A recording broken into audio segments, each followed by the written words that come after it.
This right here is the DJi Neo, the lightest, most portable 4K drone that DJI has ever made. And today I'm going to be putting it through some tests, and I'm going to let you know if this is a friend or a foe when it comes to cycling. Before I get into all of that, I want to give a huge shout out to fellow YouTuber Run Bike Mike. He sent me this drone when he was done playing with it, and he really didn't need to do that. I don't know why he's been so good to us over here, but huge thank you to him. And when you're done subscribing to our channel, head over to his and subscribe because he's a good dude and he helps a lot of small creators out. So to be honest, I had no idea the DJi Neo even existed. I've been completely out of the drone loop for probably 2 years now. I do have the DJi Mini 2. That thing's been great. I feel no need for me to upgrade because I don't overdo it on the drone footage anyways. But when Mike said he was going to send this over to me, I did some research and it's a very intriguing product. I've never had a drone that has any type of follow capabilities. And that's what I think every single creator that wants one of these is going to be wondering how it performs. And let me tell you, mixed results. So let's get into that right now. The Neo is marketed as the most budget-friendly beginner drone on the market, with an impressive list of features like 4K video, level 4 wind resistance, subject tracking, built-in quick shot modes, and palm takeoff and landing. This $200 drone is a beast in a lot of ways. It's extremely easy to connect and can be operated with just your phone or with any other DJI controller, which if you have one of those, they apparently really bring the Neo to life as far as manual capabilities go. The Neo sports a 1/2-inch image sensor that can do 12 megapixel stills and up to 4K 30 resolution video. It uses a single-axis gimbal combined with DJI's rock-steady horizon balancing algorithm to smooth out those crazy action shots and movements. It's not the most advanced setup they've ever done, but for what this thing is, it's pretty dang impressive. A lot of creators seem to be held up on the battery life only being 18 minutes, and in my opinion, that's actually really strong for how small this drone is and what it can all do, so I actually give that a thumbs up. I still do suggest buying an extra battery though. You can snag them for about $40 on Amazon, and it's a good peace of mind when you're out in the field getting some content. Speaking of in the field, let's dive into some footage right now. I'm going to start off by playing what I think is the most compelling footage that I've collected with the Neo so far.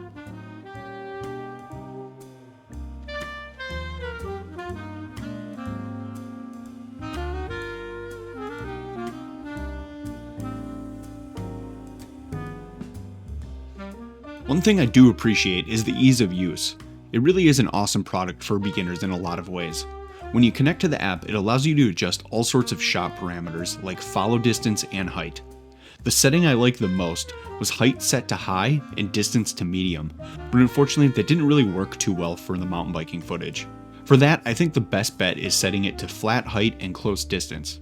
Gravel and road on the other hand, the high height worked well and the footage looks really awesome.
So yeah, not too bad looking, right?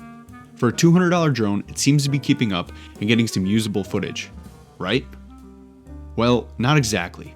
You see, there was a very common theme when using this drone, and it's what I'm gonna dub the frequent unintentional collision tragedy, or for short. And it happened often, like most of the time that I used the drone.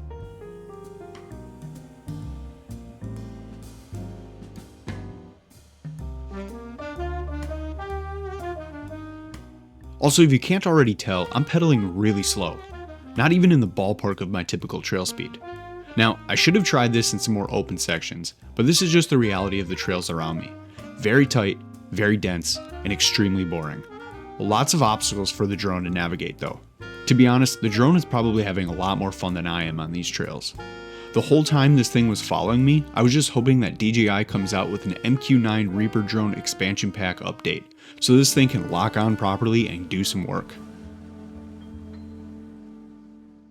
I was really hoping the Neo would be able to follow me around the pump track, but unfortunately it was just way too much movement to actually track me. Even going half my speed, the thing just couldn't hang. I do think I'll be able to figure out how to incorporate this into some pump track action in the future, but for now, this was sadly a failed experiment.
Unfortunately, I don't think the Neo is really refined enough for the mountain biking I need it to film.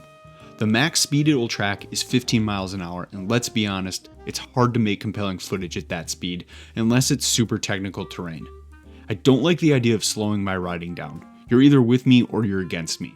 We all want those badass downhill FPV looking shots, and the Neo just isn't there yet. It loses its target quickly and collides with trees very frequently. To be fair though, the trails near me are pretty dense. If you live somewhere more open, you can probably get some sick shots that you'll be very happy with. On gravel bikes, however, the images do look nice. Still a lot of collisions, but I think the Neo will probably be replacing my Mini 2 when I'm out filming Cycle Pass episodes, just for the weight savings and how nicely it packs. Like really nice actually. Did I mention how freaking small this thing is? It fits just about anywhere and everywhere you need it to, and without the need for a dedicated controller, it's extremely convenient. Maybe even the most convenient on the market. So as you guys can probably tell, my overall opinion on the DJi Neo is extremely mixed. I was able to get some shots that I think are super cool. The camera isn't amazing, but I think it's good enough for YouTube. But it has a lot of pitfalls. It's just, 90% of the time I'm crashing this on every single shot. And I don't think that's really the best way to land your drone every time you take it out.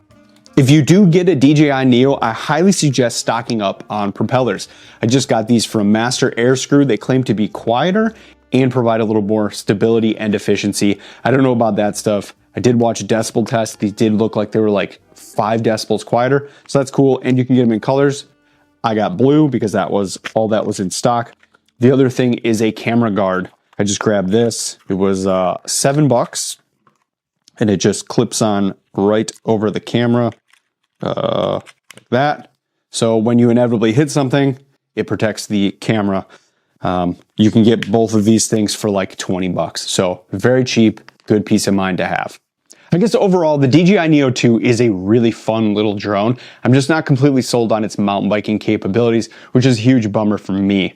I do plan on doing a big review on this thing. I did some hiking, obviously some biking, some camping, some family vlogging. I'm gonna put that video together on my other channel, Middle Class Action. So do me a favor, subscribe to this channel and that one. I'm trying to grow that one out. The whole time I was filming and testing this, I could only think of one thing, and that's how good the DJi Neo 2 is going to be. I haven't heard anything about it. There's been no announcements that I'm aware of, but this thing has a lot of promise, and I can only imagine how good the second version of this drone is going to be. So I'm going to keep an eye out for that.